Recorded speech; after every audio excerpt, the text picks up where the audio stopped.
Bonjour à tous, je m'appelle Estelle Abou et je vous souhaite la bienvenue sur Réel. Avec ce podcast, je donne la parole à des personnalités qui ont un impact positif, réel, sur l'autre, l'économie, l'environnement ou les générations futures. Par leurs actions, leurs entreprises, leurs pensées, leurs œuvres ou leurs visions, ces hommes et ces femmes contribuent d'une manière ou d'une autre au monde de demain et à celui d'aujourd'hui. Si vous aimez le podcast et que vous voulez me soutenir dans ma démarche, la meilleure manière de le faire, c'est de vous abonner, de mettre 5 étoiles à l'épisode, de le commenter ou encore d'en parler autour de vous sur les réseaux sociaux et dans la vie réelle. Alors je vous souhaite une très bonne écoute et on y va. Lisa, merci beaucoup d'avoir accepté mon invitation dans mon podcast. Je suis vraiment ravie de vous recevoir pour plein de raisons. Pour plein de raisons. D'abord parce que j'admire beaucoup ce que vous avez écrit et réalisé, puisque finalement il y a eu un documentaire sur le sujet, sur l'aspect femmes et métier d'avocat. Oui. Vous avez écrit plusieurs livres, on va en parler bien sûr, mais jusqu'au plus récent qui s'appelle Nue Propriété. Mais sans plus tarder, je vais vous demander, Lisa, si ça vous dérange pas, de vous présenter autant d'un point de vue personnel et professionnel en nous disant que ce que vous avez envie de nous dire. Voilà. C'est marrant parce que donc je suis journaliste et je pose souvent cette question et je me rends compte à quel point elle est difficile. Ah oui, elle est très dure. Donc je vais peut-être faire attention maintenant quand je la pose. Donc je suis journaliste, auteur.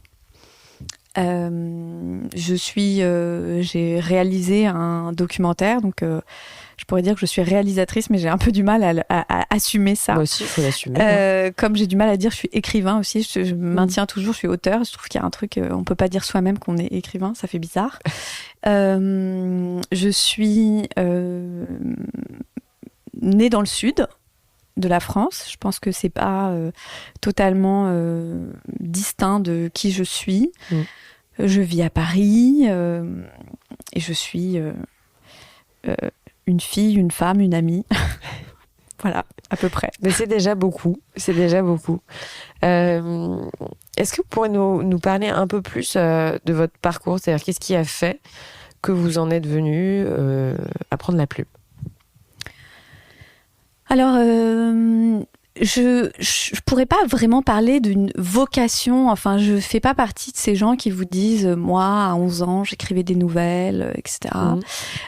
J'ai toujours un peu écrit, j'ai toujours aimé beaucoup lire, etc. Mais en réalité, j'ai fait des études de droit. Quand j'ai eu mon bac, j'ai fait des études de droit à Aix-en-Provence. Ouais. Et je voulais être avocate en propriété intellectuelle. Et sauf qu'assez vite, je me suis rendu compte que ce qui m'intéressait plus là-dedans, c'était la propriété intellectuelle que avocate de la propriété intellectuelle. Donc j'étais à l'université en droit et puis je passais mon temps à demander des dérogations pendant que mes collègues, copains, etc. allaient chez des notaires, des avocats, des commissaires-priseurs, etc. Moi, j'allais à France Culture, au magazine Elle, aux éditions Paillot Rivage. Et donc, à un moment donné, il a fallu se rendre à l'évidence que c'était peut-être autre chose que je voulais. Et j'ai écrit un petit peu au Elle quand j'étais stagiaire.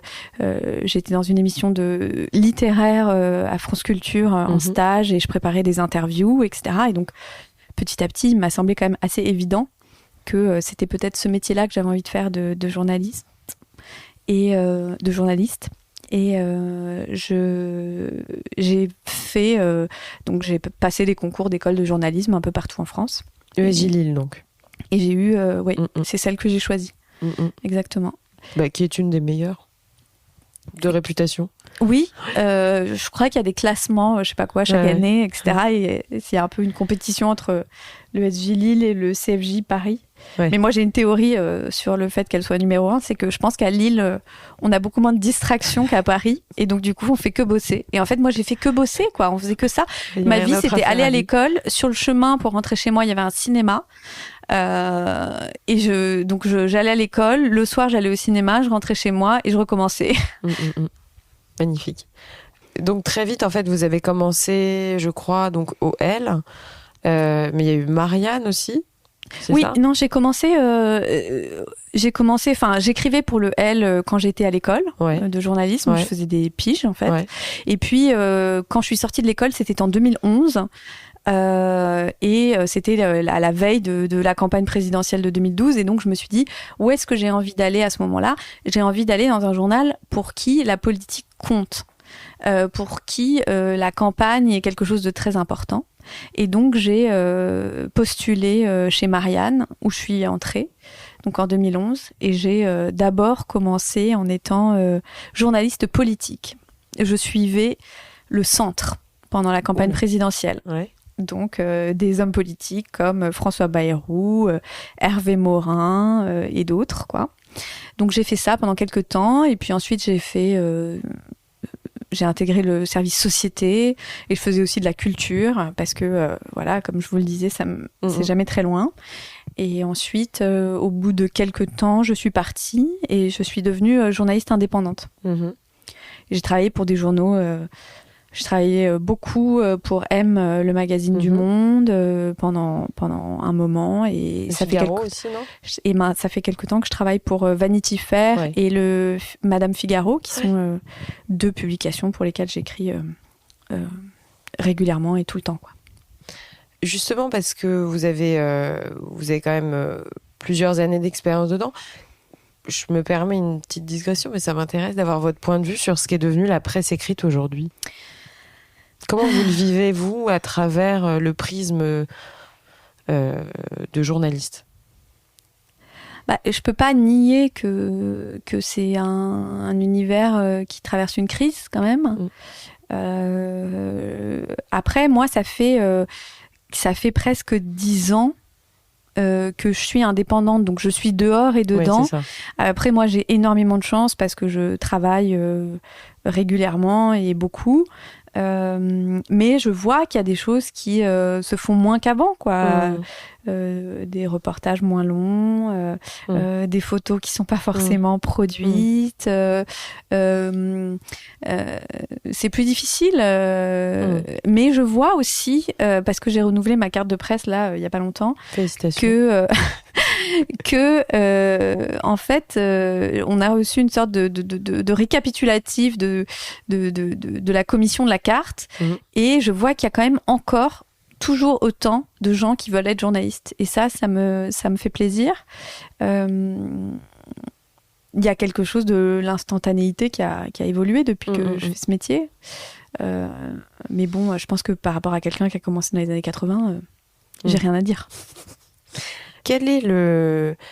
Alors, vous êtes quand même centré sur les portraits, ce qui vous intéresse quand même... Beaucoup. C'est avant tout l'humain. J'aime pas trop cette phrase, mais c'est quand même ça. C'est avant tout l'humain. L'âme humaine. On dirait un entretien d'embauche. Non, c'est pas ça. C'est ce qui vous intéresse avant tout, c'est de mettre en lumière des parcours. Oui. Vous l'avez fait aussi. Parlez-moi encore de lui dans un livre. Exactement. Je crois que c'était chez Stock, n'est-ce pas? Oui, c'était mon premier livre chez Stock en 2017. Oui, parce qu'on a parlé tout de suite du sujet avocat, parce que ça me passionne. C'est votre tropisme. C'est ça. Mais voilà, et de ce qu'on peut lire à travers vos différents écrits, c'est cette passion pour la mise en lumière de personnages qui les rendent un petit peu universels finalement, parce que à travers des portraits, c'est l'avantage du portrait, c'est que les gens peuvent se projeter. Bien sûr. Donc, et c'est ça que je trouve intéressant. Comment vous travaillez ça? Comment on sert ça?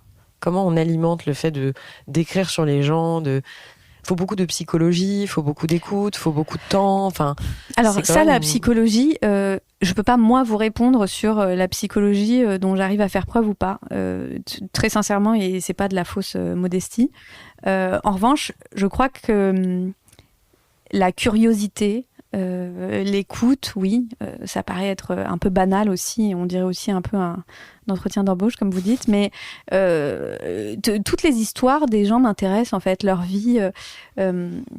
Les avocates, par exemple, puisque vous en parlez. L'avocat était une femme, qui était un livre que j'ai écrit avec Julia Minkowski. Ce qui m'a intéressée, c'était d'abord de mettre en avant effectivement des femmes avocates, parce qu'on met beaucoup en avant, enfin ils se mettent aussi beaucoup en avant tout seuls, les ténors du barreau, qu'on appelle les ténors du barreau avec leurs grosses voix, etc.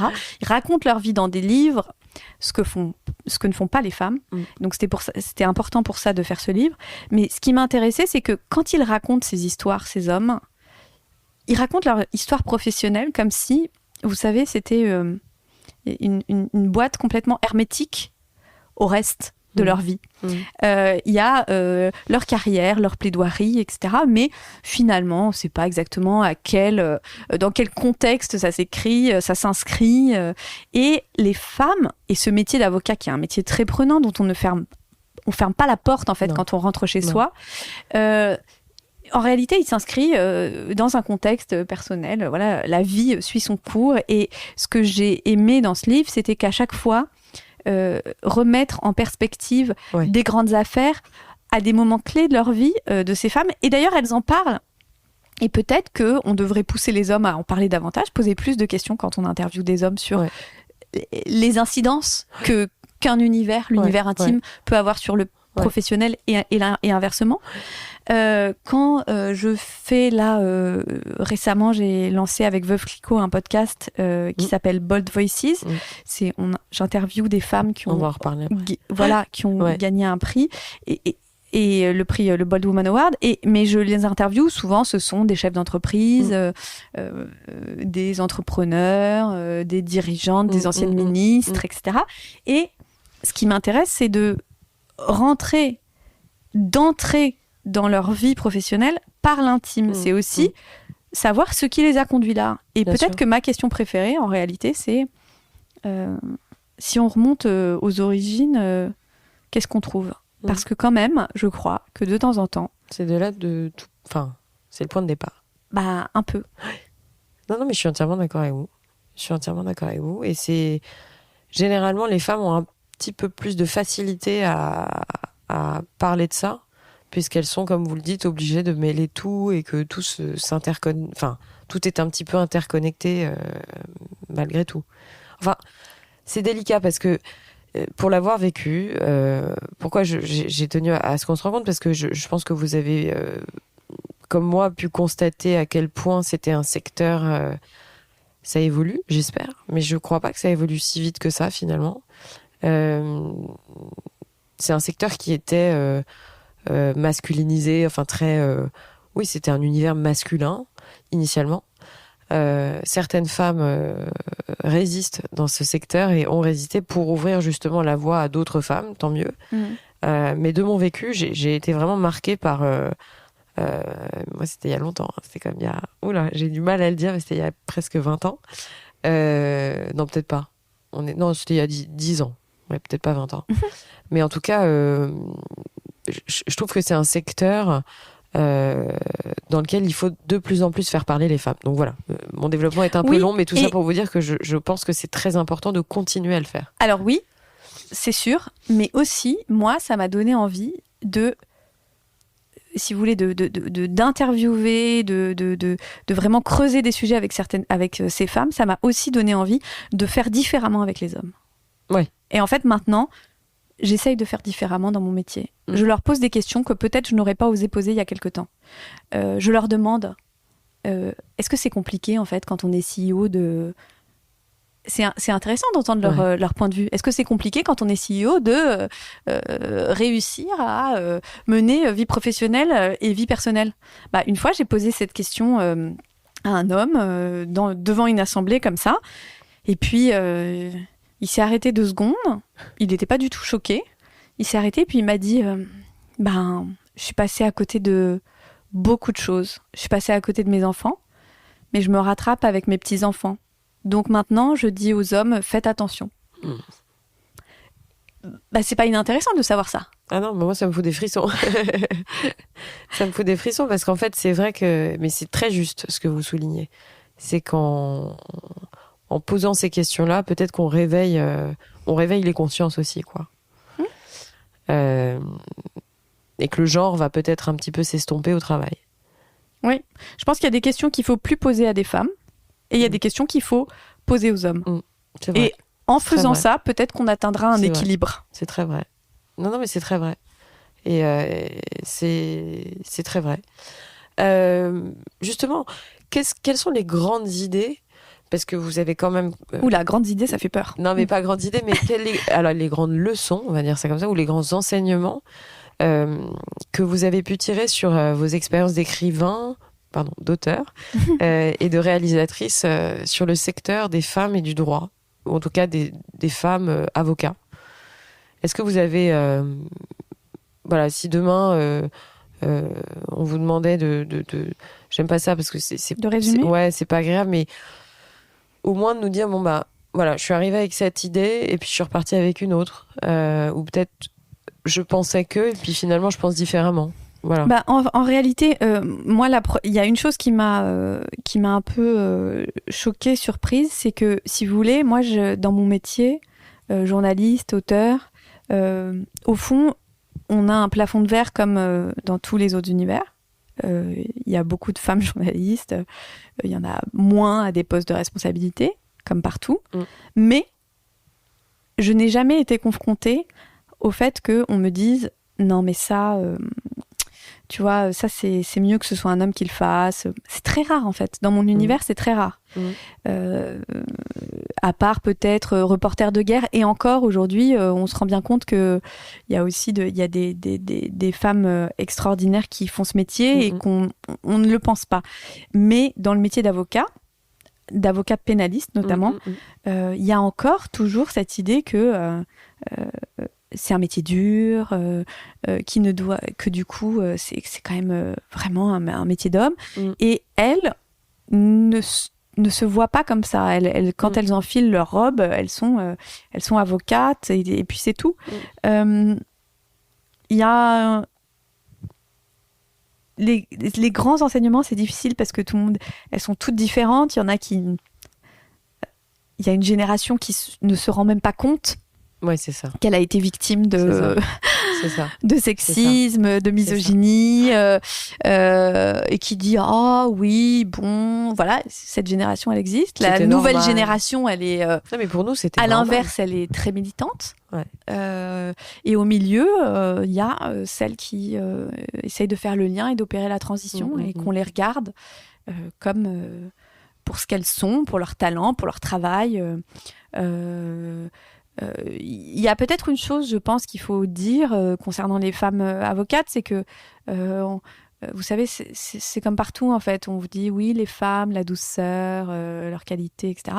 En fait, il y a des femmes pénalistes qui sont très, très dures, qui ont le verbe haut, et il y en a d'autres qui sont très techniciennes, très discrètes, etc. Enfin, il n'y a pas de règle, en fait.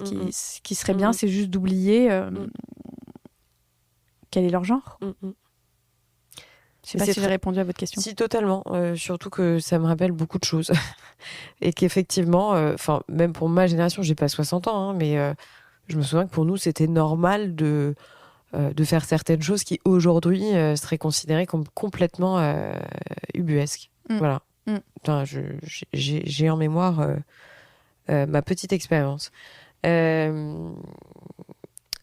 J'aimerais qu'on parle maintenant de... Enfin, j'aime pas passer... Parce qu'on pourrait en parler pendant des heures, hein, tellement le sujet me passionne. Mais voilà, en tout cas, je vous remercie et je salue vraiment ce que vous avez fait. Et j'appelle tout le monde à lire ces portraits et ce que vous avez écrit sur le sujet. Parce que, encore une fois, je pense qu'il y a encore du boulot à faire pour les femmes avocats. Il y en a encore beaucoup.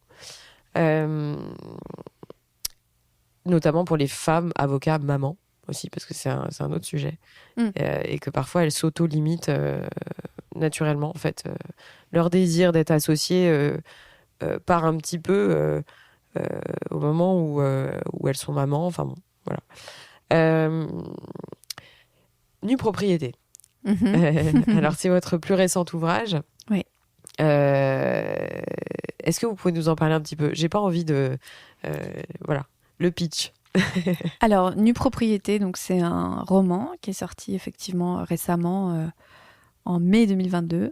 C'est l'histoire d'une jeune femme qui se rend dans le sud de la France pour vider la maison de son enfance, en quelque sorte, de la maison de vacances de sa famille, qui appartient à sa famille depuis plus de 3 générations.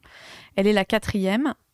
Et en fait, elle a hérité de cette maison et elle peut pas la garder parce que l'endroit a pris une valeur insensée, parce que elle n'est pas en mesure économique, je dirais, de la garder. Et le fait de se rendre pour la dernière fois dans cet endroit lui fait revisiter ses souvenirs, ses choix de vie, sa famille, son histoire en fait. Et cette idée d'héritage, de lieu m'intéressait parce que ces lieux de l'enfance, en fait, ils contiennent tout. Ils contiennent qui on est, d'où on vient, qu'est-ce qu'on a vécu, quel enfant on était. Et j'avais envie de parler de cette histoire parce que je pense que, et je m'en suis rendu compte après coup, que c'est le cas de pas mal de gens, de devoir se défaire de ces endroits qui sont émotionnellement très chargés et ce moment où on doit abandonner en quelque sorte ce qui donne l'impression d'abandonner une partie de sa vie. Mais j'avais envie de parler de ça, j'avais envie au départ de faire un livre sur le déclassement, c'est sur cette façon de vivre moins bien que les générations précédentes. Et ça s'est incarné par cette histoire-là. Alors justement, le déclassement, qu'est-ce que vous avez envie de dire sur ce sujet ? Alors, le déclassement, du coup, j'ai lu quand même pas mal de livres très sérieux, de sociologues sur le thème. Ce qui est assez amusant, c'est que c'est une notion qui est très souvent utilisée par les politiques dans leur discours. Tout le monde en parle. La droite, la gauche, le centre, les extrêmes, tout le monde en parle. Chacun a évidemment son mot à dire sur le sujet. C'est une notion qui fait un peu peur. Donc c'est aussi pour ça que les extrêmes s'en servent. Ils brandissent ça comme c'était mieux avant, menace, tout se perd, les gens qui ont travaillé toute une vie entière pour finalement ne rien laisser à leur famille, etc. Enfin bon, donc parfois c'est très exagéré, mais donc c'est une notion qui fait peur et c'est une notion qui fait tellement peur qu'en réalité elle est un peu plus crainte que ce qu'elle est effective dans la société.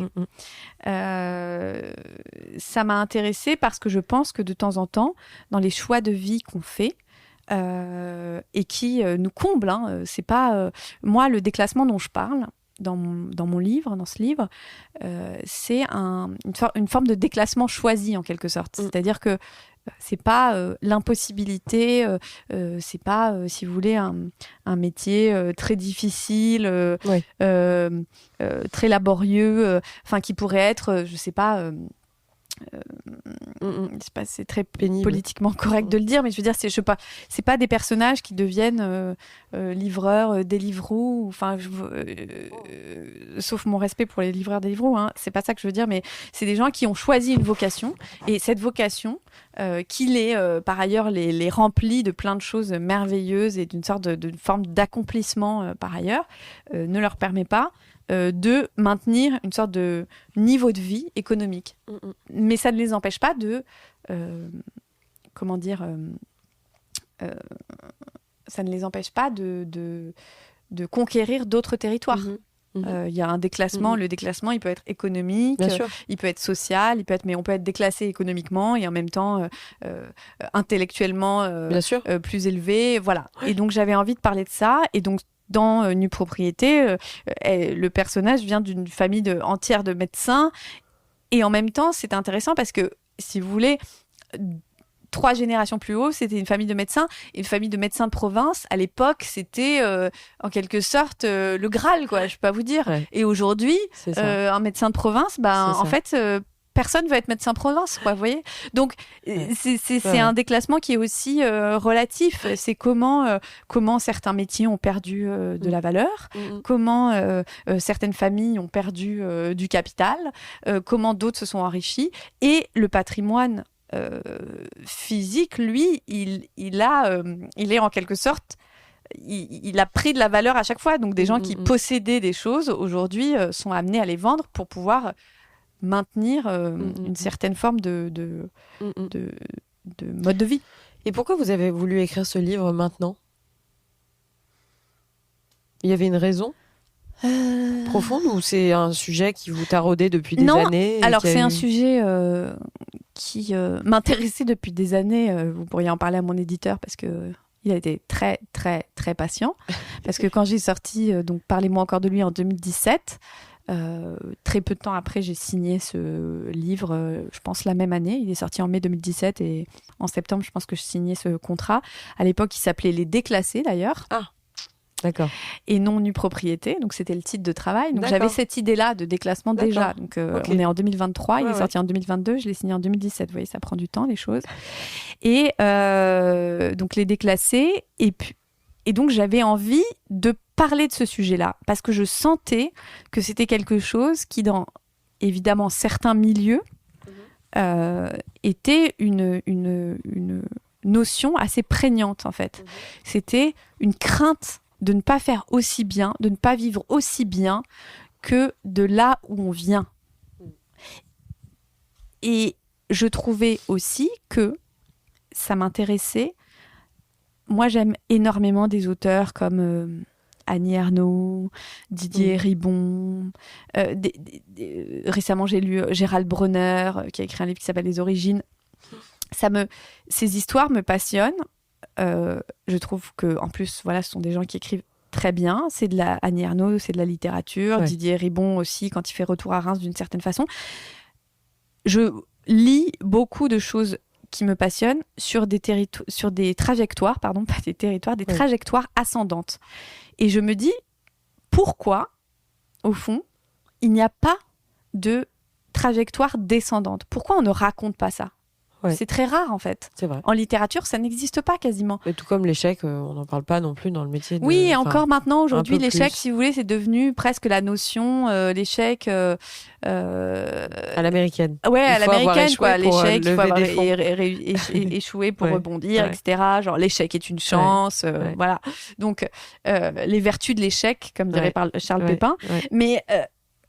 Et finalement, les trajectoires descendantes, on n'en parle pas. Pourquoi ? Parce qu'en réalité, le fait d'être bien né et de ne pas avoir réussi à maintenir ça, c'est considéré comme un drame. Enfin, je veux dire, on n'a pas du tout envie d'écouter ces histoires, mais non, je ne suis pas d'accord. Moi, j'ai envie de connaître ces histoires. Important de les connaître. Il y a des gens qui les vivent et qui ressentent de la culpabilité. Vous savez, Annie Ernaux, elle parle de la honte. Elle parle de la honte d'une certaine façon, mais il y a des gens qui vivent ces trajectoires descendantes et qui ressentent de la culpabilité, de la honte, une forme d'inaccomplissement ou une forme de devoir à essayer de faire aussi bien, etc. Et je me suis dit, en fait, il faut des histoires comme ça aussi. Elles existent et la littérature doit être un endroit où on raconte ça aussi. C'est passionnant. Non, mais c'est vrai. Et je me demande si j'aurais pas plus aimé l'ancien titre que le. Enfin, en tout cas. C'est pas mais alors attendez, les déclassés, justement, parce que justement, on est dans ma. Ah, dans votre bibliothèque. Oui, dans ma bibliothèque. Je tiens à signaler qu'on est chez vous et que c'est absolument génial. Mais justement, les déclassés, figurez-vous que je vais vous le montrer, c'est l'avantage. De stocker et de. Voilà. C'était un titre qui était.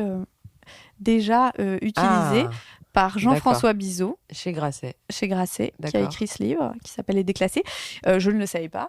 Et surtout, en fait, nue propriété s'est imposée. Par la notion juridique. Au moment de l'écriture, parce qu'en réalité, souvent, on écrit un titre de travail et puis à la toute fin, enfin moi c'est toujours comme ça, à la dernière minute, et je sais que je suis pas la seule. J'ai encore reçu un programme de maison d'édition aujourd'hui. J'ai vu que le titre avait évolué par rapport à la semaine dernière, juste avant la sortie d'un livre. Et en fait, de temps en temps, il y a un truc qui s'impose et vous dites « Ah non, mais c'est ça, en fait. Et moi, c'était nue propriété, c'était exactement ça qui me fallait. On est tout nu et on n'a plus de propriété. Et on n'a plus de propriété. Et puis, ce livre, c'était une forme de mise à nu. Donc, Ouais. Mais c'est passionnant. Franchement, c'est passionnant ce que vous dites sur le déclassement et sur les récits autour de ça. Puisque je l'observe beaucoup. Je l'observe beaucoup dans une forme de honte, de non-dit, Et je viens de faire un podcast avec une jeune femme qui est hypnothérapeute et thérapeute, et on parle du transgénérationnel et des loyautés qu'on peut avoir à l'égard de nos ascendants. Et c'est vrai que souvent, quand bien même ça se répercute peut-être pas matériellement sur la première génération, ça se répercute dans l'éducation, dans les valeurs, dans tout un tas de choses qui sont peut-être trop lourdes à porter. Mais c'est passionnant. C'est passionnant ce que vous dites. Je l'avais pas vu sous cet axe-là, mais c'est passionnant. Et effectivement, il y en a peut-être pas assez parce que c'est pas glorieux. Voilà. Exactement. Ouais. C'est pas glorieux. Ouais. Et c'est dommage parce que je pense que tant qu'on n'a pas levé le voile là-dessus, on peut pas résoudre aussi des problèmes de famille. Mais non, mais du coup, je suis un peu. Moi, quand je reste bloquée sur un thème, j'ai du mal à aller sur un autre. Continuez. Non, mais c'est simplement que je pense que c'est effectivement un roman, moi, qui m'a beaucoup interpellée, puisque justement, ça englobe tellement de choses. La mort englobe tellement de choses et fait remonter à la surface tellement de choses que c'est, en tout cas, moi, ça m'a troublée à ce moment-là, personnellement, de ma vie. Et que ce sont des termes, la nue propriété, le démembrement de propriété, la pleine propriété, toutes ces choses-là, c'est des termes qu'on aurait plutôt jamais voulu évoquer, et puis on se retrouve le nez dedans. Ouais. En tout cas, j'appelle tout le monde à le lire, indépendamment du fait que ça se passe à Saint-Tropez et que j'ai une ça affinité. aurait pu se passer n'importe où. Exactement. Et qu'effectivement, je pense que si vous n'aviez pas donné le nom de ce petit village que vous comme moi on a vécu très différemment de ce que ça en est devenu, bah voilà, je pense que ça aurait pu, enfin ça parle à beaucoup de monde, indépendamment du fait que ce soit Saint-Tropez, quoi. Et je pense qu'il faut passer outre. Si on a une image un peu bling du truc, il faut passer outre, et que c'est effectivement la maison d'enfance. Oui, d'ailleurs, des gens m'ont écrit en me disant que s'étaient retrouvés complètement dans cette histoire, que c'était pas dans cet endroit, que c'était ailleurs, même dans le Poitou. C'est ça. Donc voilà, c'est finalement ces endroits qui sont les lieux de nos souvenirs. Exactement. Mais Lisa, en fait, il y avait tellement de sujets pour lesquels je voulais vous rencontrer. On a échangé il y a finalement pas si longtemps que ça. Et puis, en préparant notre interview, notre échange, je me suis rendu compte que vous lanciez un podcast qui s'appelle Bold. Bold Voices. Bold Voices. Alors, V-O-I-C-E-S, pour les voix en anglais. Bold pour audacieuse, j'adore ce mot, je le trouve magnifique, bold. Et vous le faites on peut le dire, c'est Veuve Clicquot. C'est Veuve Clicquot qui a impulsé cette superbe idée qui consiste à parler de l'audace avec des femmes. Donc vous en avez un tout petit peu parlé avant. Est-ce que vous pouvez nous en dire un tout petit peu plus? Donc il y a 2 épisodes en ligne déjà disponibles sur toutes les plateformes qu'on apprécie ou qu'on n'apprécie pas. Oui, le premier, je pense que c'était avec... Il y en a même 3. Ah, il y en a 3 maintenant en ligne. Ok. Il y a un épisode, le premier épisode, c'est avec Céline Lazorte, qui est la fondatrice et créatrice de Litchi et Mangopé. Ouais. Et Litchi, la cagnotte que tout le monde a déjà utilisée. Oui, voilà, exactement. Qui a changé nos vies, en quelque sorte. Et nos relations et beaucoup amicales. La sienne, justement. Et donc, le deuxième épisode, c'est Nathalie Bala, qui a dirigé et présidé La Redoute. Et le troisième épisode, qui a repris La Redoute. Ouais. Véronique Morali, de Webedia, qui a eu une carrière... très variée, qui était inspectrice des finances, qui est passée par Chanel, qui dirige aujourd'hui Webedia. Et en fait, ce podcast, donc, sont des entretiens avec des femmes qui ont toutes reçu le Bold Woman Award remis par la maison Veuve Clicquot. Et depuis 1972, parce qu'en fait, Veuve Clicquot remet un prix aux femmes depuis 1972. Personne ne le savait. Quand je l'ai découvert, j'étais un peu scotchée, je dois dire. C'est assez troublant. À ce stade, c'est pas du woman washing. Et donc, l'idée, c'est de raconter ces parcours de femmes, souvent entrepreneurs. À l'époque, ça s'appelait le prix de la femme d'affaires, à un moment, avant de s'appeler le Bold Woman Award. Ce sont des femmes d'affaires, des créatrices, des fondatrices, des chefs d'entreprise dans le milieu de la culture, du web. Il y a même un épisode avec une ancienne agente de la DGSE qui a créé une société dans le monde de la cybersécurité. Un épisode avec une éditrice, ancienne ministre de la Culture, que vous reconnaîtrez. Un épisode avec Sarah Poniatowski, qui a créé sa maison, maison Sarah Lavoine. Et donc, à chaque fois, l'idée, c'est de parler de ces parcours-là. Moi, je suis pas spécialiste de la tech, vous l'avez compris. Je suis pas non plus journaliste économique, spécialiste du business. Mais ce qui m'intéresse sont les parcours, les trajectoires. Et donc, j'avais envie de parler de ça par un prisme peut-être plus intime, plus personnel.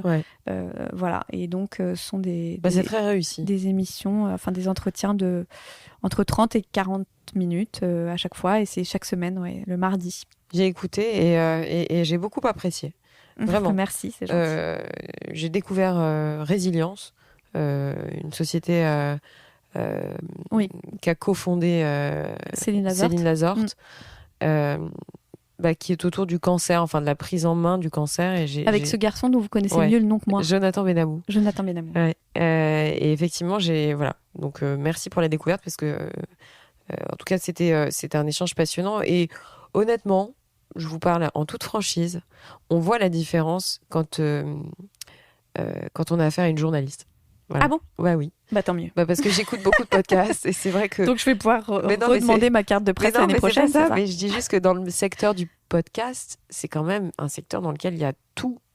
Tout le monde peut monter un podcast. C'est infini. Et je tiens quand même à signaler que le travail paye, c'est-à-dire que l'expérience paye quand même. Et qu'une interview menée par une journaliste fait quand même une différence. Je pense qu'il y a un vrai sujet là-dessus. Et voilà, et c'est très agréable. Que je pense qu'on n'en a jamais assez d'entendre des parcours féminins et que c'est super d'apporter votre pierre à l'édifice. Mais maintenant, c'est à mon tour de vous demander en quoi vous avez été audacieuse dans votre vie. Ah là là. Je suppose que vous l'avez été à plusieurs reprises, mais difficile. Est-ce que vous avez un souvenir où vous vous êtes dit, là, j'ai osé? Alors, c'est très bizarre que vous me posiez la question aujourd'hui, parce que, cette année, je vais vous répondre en 2 temps. D'abord, il y a des moments où on est audacieux et on s'en rend pas compte. Moi, par exemple, je crois que fondamentalement, mais je sais pas si c'est de l'audace, mais en fait, j'ai suivi ma voie. Je m'explique. Je suis née dans le sud de la France, d'une famille pas du tout issue des médias, pas de journaliste, pas d'écrivain, etc. Et je me suis dit, mais en fait, c'est ça. Et je me suis jamais vraiment posé de questions, justement. On parlait des origines et tout ça. Je me suis jamais demandé, est-ce que c'est possible pour moi ? Est-ce que on a besoin de venir de cet endroit-là pour y arriver ? Est-ce que j'ai le réseau, etc. En fait, d'une certaine façon, c'était naturel. C'était une sorte de naïveté, peut-être, je dirais, où je me suis pas empêchée d'y croire, de faire, et j'y suis allée, sans me dire c'est finalement un lieu de d'épotisme, de reproduction, voilà. Ça, je dirais que c'est peut-être l'audace fondamentale, si tant est que c'est de l'audace. Et sinon, là, pour l'année dernière, par exemple, si je regarde 2022, je me rends compte que à chaque fois, que j'ai fait plusieurs choses.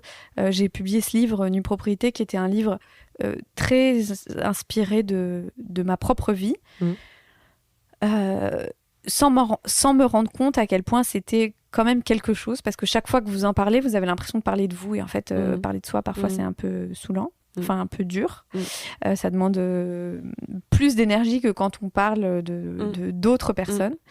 En ça, je dirais que je sais pas si c'était audacieux, mais peut-être courageux. Ce que faire un récit comme ça, comme je vous le disais, qui n'était pas très politiquement correct. Ensuite, j'ai réalisé mon premier documentaire sans réaliser, au sens sans comprendre, sans percevoir ce que j'étais en train de faire. Tout d'un coup, on m'a dit, mais non, mais bien sûr, on va faire un documentaire c'est une chaîne Public Sénat qui m'a dit, on va faire un documentaire sur ce film. J'ai dit, ah super, moi j'ai des noms de chefs opérateurs, de réalisateurs top, je vous les ai préparés, etc. Et ils m'ont dit, ah non, mais c'est vous qui allez le faire, en fait. Et je dis, mais moi, j'ai jamais fait de réalisation. Et donc, là aussi, j'ai fait mon film. Et en réalité, je dois dire, et plus récemment, en décembre dernier, je me suis retrouvée devant une salle à l'Olympia, sans réaliser qu'il y avait plus de 1200 personnes. Je dois dire que moi, mes moments d'audace ne sont pas anticipés, préparés. Je crois que je suis audacieuse au pied du mur. Non, mais sans le vouloir, sans m'en rendre compte sur le moment, en fait. Ouais. Après coup, je me dis, mais c'était de la folie, en fait, de faire ça.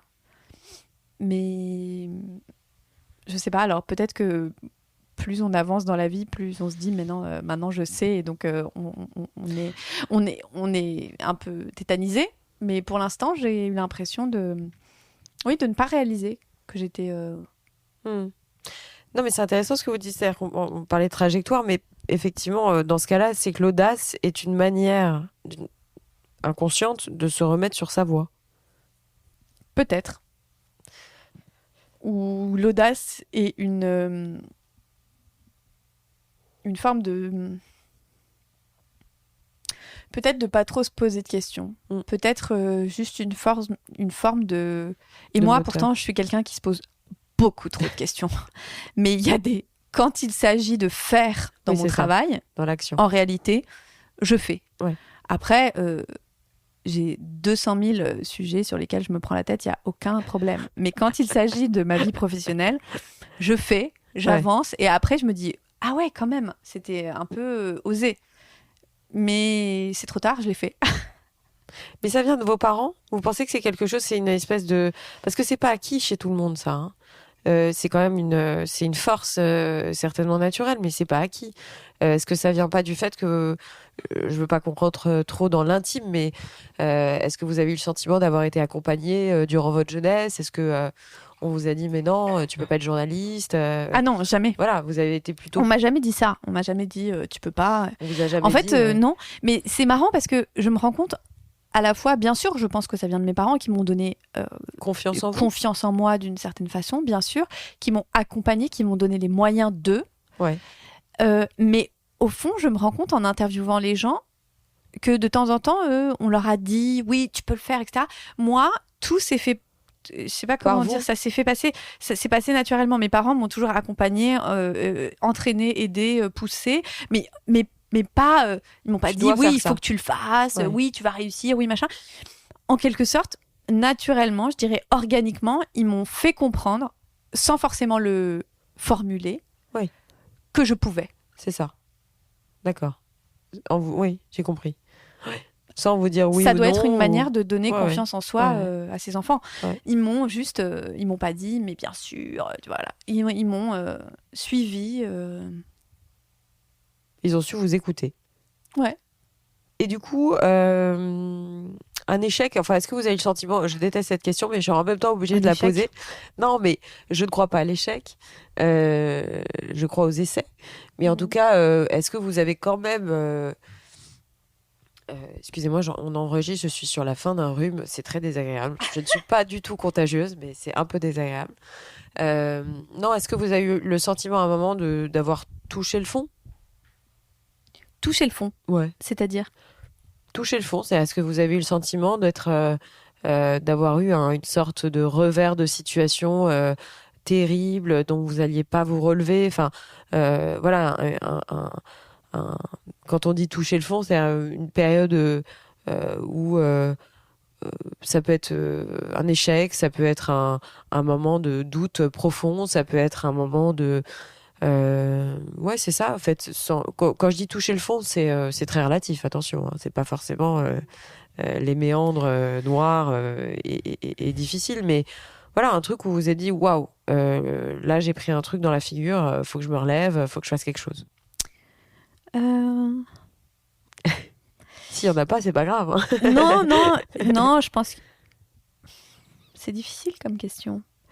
Non, mais c'est parce que j'aime bien connaître les ressorts. Enfin, je trouve que vu que le podcast est écouté beaucoup par des gens qui sont en changement, enfin, des gens qui se posent des questions. Je sais que je commence à connaître un peu les gens qui écoutent des podcasts. D'accord. Et je commence à capter le fait que ce soit généralement des gens qui se posent des questions de fond.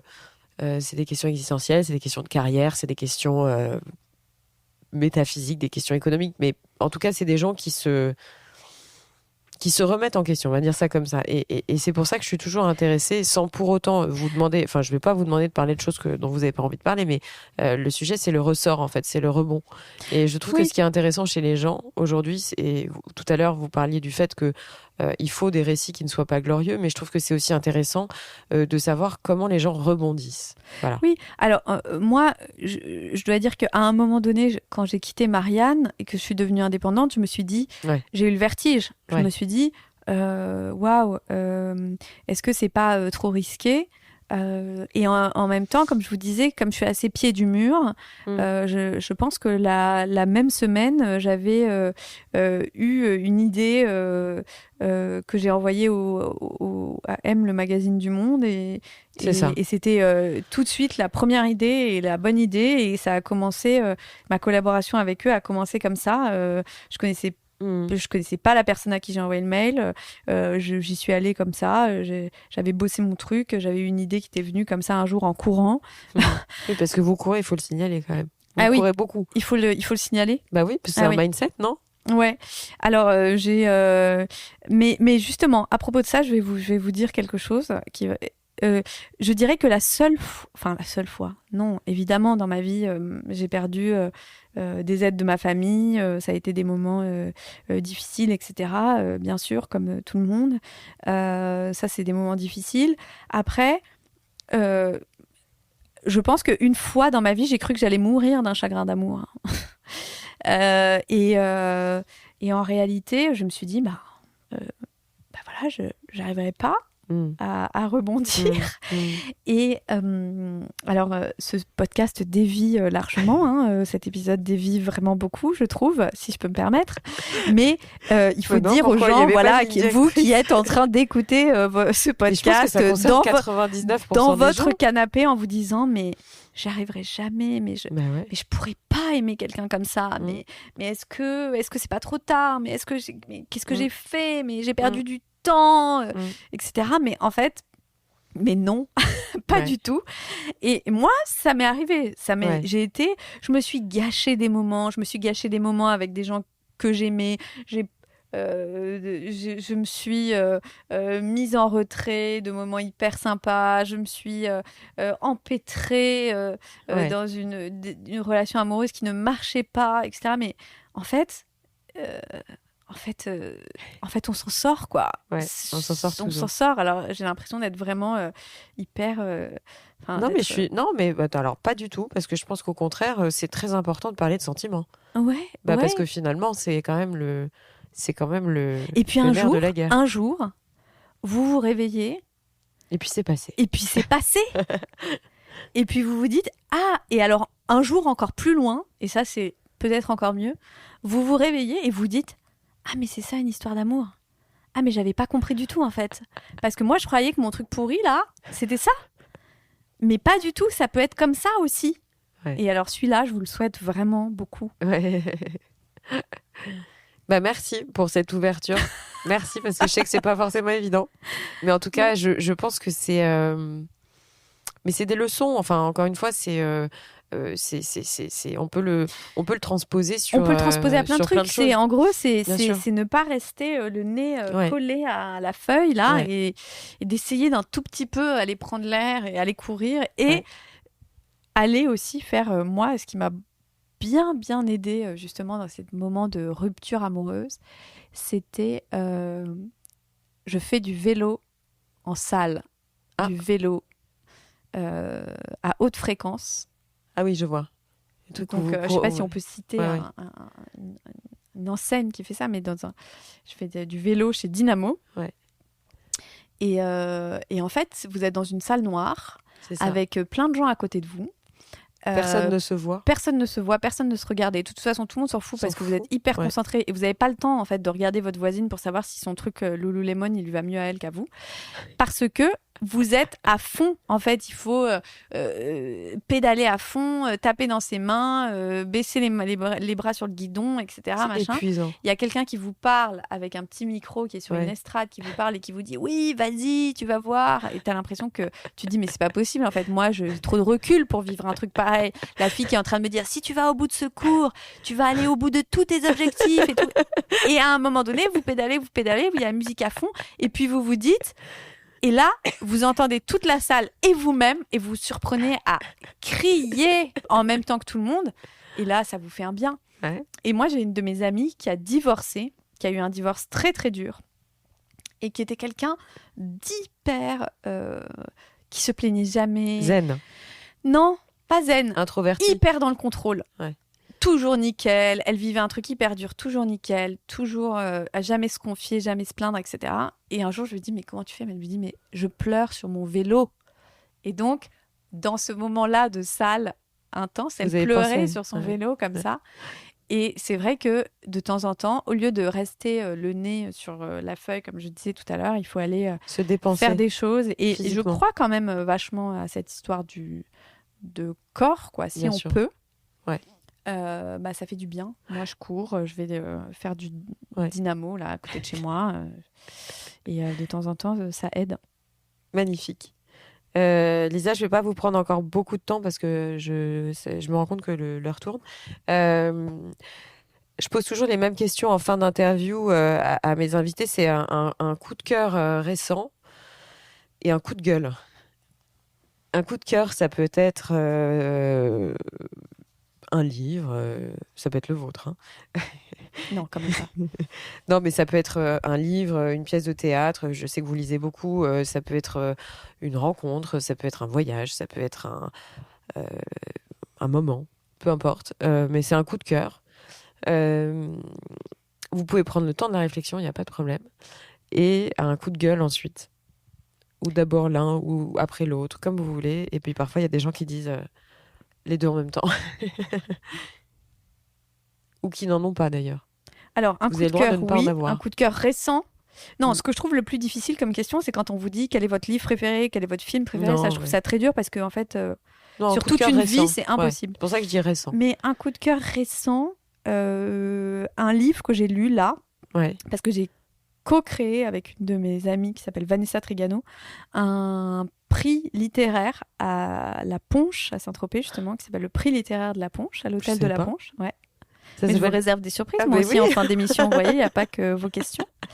Et donc, j'ai créé un prix littéraire l'année dernière, qu'on a remis l'année dernière à une écrivaine que j'aime énormément, qui s'appelle Nathalie Azoulay, qui a écrit un livre qui s'appelle La fille parfaite, qui en avait écrit d'autres, Titus n'aimait pas Bérénice, etc., enfin, qui est très, très forte.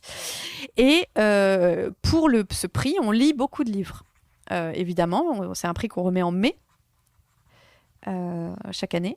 Et là, j'ai lu un livre que j'aime beaucoup qui s'appelle L'allègement des vernis de Paul Saint-Brice. Et c'est l'histoire d'Aurélien, qui est directeur du département des peintures du Louvre. Et j'ai entendu parler. Il est passé à la télé d'ailleurs. Ah oui? Oui, j'ai vu une émission. Et c'est hyper bien parce que donc c'est un personnage très attachant, un peu nonchalant comme ça, etc. Et puis il a une présidente du Louvre ou directrice du Louvre qui, tout d'un coup, le Louvre se pose des questions sur la fréquentation, comment il pourrait augmenter la fréquentation du musée. Et donc, il y a, vous savez, ces boîtes de com qui viennent et qui pitchent des projets pour... donc, il y a faire en sorte que les gens se déplacent en Segway à l'intérieur du musée. Et il y a notamment la restauration de la Joconde. Et donc, en fait, c'est comment, en étant dans un monde d'images comme le nôtre, on propose des choses comme ça, parce que tout d'un coup, restaurer la Joconde, enfin, je veux dire, c'est s'attaquer à un monument. Et donc, lui, son métier, c'est quand même de faire attention aux œuvres. Et donc, il se retrouve dans cette espèce d'épisode qui est caractéristique de son époque, absurde. Et c'est vachement bien. C'est un premier roman, c'est vachement bien écrit, c'est publié chez Philippe Ray. Et donc, un coup de gueule, j'en ai pas, je peux donner un deuxième coup de cœur ? Oui, bien sûr. Mon deuxième coup de cœur, c'est une pièce de théâtre que j'ai vue au Théâtre de la Colline en décembre. Et j'en parle parce que c'est pas possible que cette pièce ne tourne pas en France ou ne soit pas rejouée à Paris, parce que là, elle est terminée pour l'instant. C'est une pièce de théâtre de Wajdi Mouawad, qui est un auteur né au Liban, qui est l'homme qui a écrit Incendie, qui est devenu un film, qui dirige le Théâtre de la Colline aujourd'hui, qui est dramaturge, qui a mis en scène beaucoup de pièces de théâtre, tous des oiseaux, mère, sœur, etc. Il a fait un cycle qu'il appelle un cycle domestique, je crois, avec autour de sa famille. Et dans cette dernière pièce qui s'appelle Racine carrée du verbe être, c'est une pièce qui dure plus de 5 heures, donc ça peut paraître fou. J'y suis allée seule, parce que c'était le seul moment où je pouvais y aller. Et c'est pour ça qu'elle tourne pas, parce que 5 heures, il faut y aller. Écoutez, c'était complet. C'était à guichet fermé tout le temps. Les gens faisaient la queue pour la liste d'attente tous les jours où ça jouait. Ça s'appelle Racine carrée du verbe être, et c'est en gros... Wajdi Mouawad a quitté le Liban au moment de la guerre civile avec ses parents, quand il avait 7 ans. Ils ont pris un avion, d'abord pour la France, puis l'Italie, etc. Et en fait, le point de départ de cette pièce, c'est... Il imagine dans une sorte de double un peu fictif, toutes les vies qu'il aurait pu avoir si une petite chose avait été différente. Si au lieu de partir prendre un vol pour telle ville ou telle autre, il était allé ailleurs, si sa famille avait décidé de rester au Liban, etc. Et en fait, c'est toute la possibilité de nos êtres comme ça. Et c'est exceptionnel. C'est vraiment avec une troupe de comédiens qui est dingue. Vous vous rendez pas compte, c'est divisé. Il y a 2 entr'actes et vous voyez rien passer. Enfin, c'est vrai ? Ah ouais, c'est magnifique. Vraiment, c'est mon coup de cœur de théâtre de l'année dernière. Magnifique. Merci beaucoup. Voilà. Est-ce que vous voulez ajouter quelque chose, Lisa, ou est-ce qu'on se quitte comme ça ? Non, je crois qu'on se quitte comme ça. Merci, Lisa. Merci. À bientôt. Au revoir. Bientôt. Voilà les amis, c'est la fin de cette interview, j'espère qu'elle vous a plu. Si c'est le cas, n'oubliez pas de partager l'épisode via les plateformes d'écoute comme Acast, Apple Podcasts, Spotify ou votre application de podcast préférée. Le partage et la notation du podcast sont super importantes pour moi, donc je compte sur vous pour mettre des étoiles et des commentaires là où c'est possible. Pour vos suggestions d'invités, n'hésitez pas, je suis joignable sur le compte Instagram du podcast, Réel Podcast. Merci encore à toutes et à tous d'être de plus en plus nombreux à écouter Réel, et à très vite pour un prochain épisode.